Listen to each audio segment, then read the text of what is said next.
Hey guys, this is Echo Soundworks, and you're checking out a Mix Essentials tip and trick tutorial video on ADSR. So I have probably talked about these concepts or these ideas that we're going to discuss in this video probably more than a few times, but I wanted to put these techniques into one concise video because this is something that, especially if you're a beginner or an intermediate mix engineer or producer, this is something that will really help the quality of your mixes improve. And it's nice to kind of see this workflow process happen in front of you. So this video, we're going to be discussing subtractive equalization versus additive equalization, or subtractive EQ versus additive EQ, and the benefits of each and where they kind of fit in your toolbox when you're mixing. So additive EQ isn't a type of equalization, or subtractive EQ isn't like a subtractive synth or an additive synth. It's nothing like that.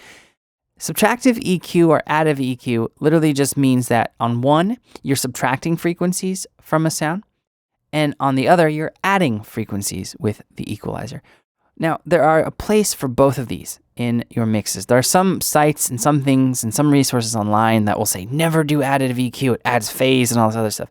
Well, that would be, I think that's one of those rules that it's not one of those rules that need to be followed, because I don't even know why it's considered a rule, but some mix engineers will be like, don't ever or hardly ever do additive EQ. Well, additive EQ can be a great effect to really glue your mix together. But if you find yourself using more additive equalization than subtractive equalization, you might be setting yourself up for a rougher time when you're trying to get your mix to sound clear and focused at louder volumes.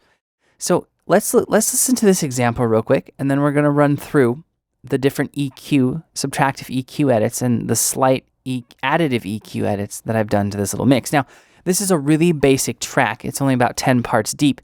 And the reason I wanted to show you with this is because it's more hyper-focused, and you'll get to see this and how it adds up through the course of a mix. Now, while you're watching the remainder of this video, I want you to think about how this will add up to a higher degree in your productions that have maybe 30, 40, 50 tracks or even more. So let's check it out.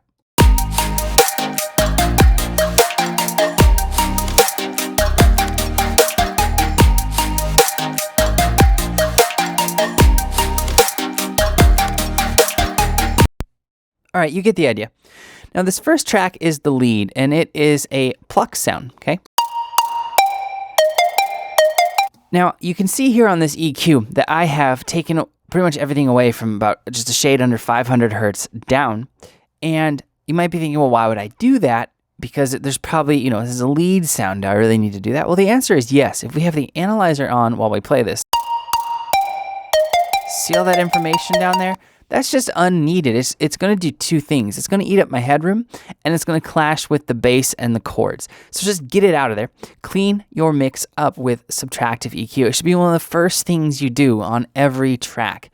And you don't have to low pass or high pass or even cut out mids out of every track. You should think of it in context of your mix. You shouldn't just blindly do this just to do it. Now, you can see here, there is some slight additive EQ on this, but hardly any at all. So this is mainly a subtractive EQ cut. I did a similar thing with this second sound in Serum, which is coming from it's kind of like a weird windy sound. And again, I've cut out all the low frequencies, and I started to cut out a little bit more with a kind of like a notch cut there to cut out more of the lower mids. Now, those layer together nicely, okay? So let's go down a little bit further. There's an ARP right here. Now this ARP, I wanted to kind of sit in the low mids and maybe start to get into the mids. So we can see here on the frequency, the analyzer, about 500 hertz to maybe a shade over 2K. Now I cut out all the highs because I subtracted those frequencies because that's where this main pluck lead is living, right? So I didn't want it conflicting with that. So what I've done is I've now made these three elements sit together nicely. And you could, of course, just pan one out left and pan the other out right, and it would clear up. But by using the subtractive EQ, it really sets you up for more success later on in the mix process. Now, you'll see here on these two chord patches that are pan left and right, right, I've cut out low frequencies. I've cut out even I've cut out a bunch of frequencies in this, right? This is all subtractive EQ. And another great thing that this will do, and I kind of touched on this a second ago, is it will add headroom to your mix, and it will make it easier to get the mix to sound better at louder volumes. So you can see here on this patch as well, we have some subtractive EQ. Now this is one where I did add some additive EQ, and we're going to talk about that once we go through the remainder of these few instruments here. So then on the kick and the sub basses here and the bass, right? I use subtractive EQ to get the sub and the kick to fit a little bit better.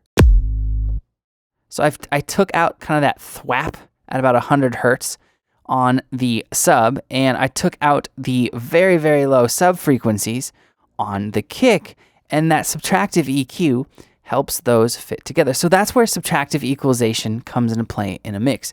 It's when you're trying to get things just to sit nicely, and it's one of the first things I would suggest doing out of adjusting the volume and pan of your tracks. After you have that kind of set up, the subtractive EQ comes into play.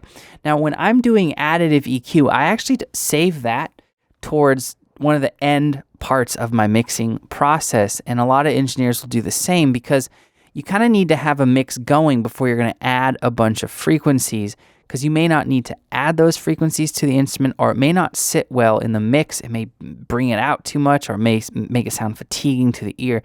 So usually after I've done some gain staging, I have the volume pan set, I do the subtractive EQ, I might do some compression, get the mix going a little bit. That's when I'll start to think about doing additive EQ to make it pop out of a vocal. And a lot of times the additive EQ is on things like vocals or the lead. It's very rarely on like a bass or certain elements in the mix. It might be on the main element to give it that more interesting sound. But really on this whole track, there's two instances of additive EQ, and the first one is incredibly slight. It's adding just a little bit of high end past 10K. Right, I could add a little bit more if I wanted to bring out that little hi-hat sound within the synth sound coming from Serum.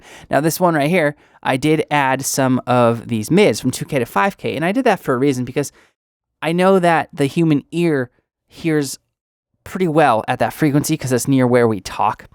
It's kind of in the slightly upper range of where the human voice lives. So by adding that into this instrumental section, like let's say this was the drop in a song, it's going to fill it out a little bit more to the human ear. So that's one purpose, or one way in which you can use additive EQ to kind of trick the ear, to kind of make your mix sound a little bit fuller. But every time you add additive EQ, you are adding gain to that sound. So you're going to have to adjust your volume of your mix. So that's why if you just do a bunch of additive EQ, it can be really hard to get a clean, cohesive mix, because your fader might say -5 dB, -6, -10 dB, but if you have like 3-4 decibels of gain coming from additive EQ, it kind of counterbalances that and brings you back more towards unity. So those are some of the key differences between subtractive equalization and additive equalization, and where and how you can use them in a mix. So if you guys have any questions or comments, let me know below, and I'll get back to you as soon as I can. Like I said at the beginning of the video, I am Echo Soundworks. Thank you so much for watching, guys. I'll see you next time.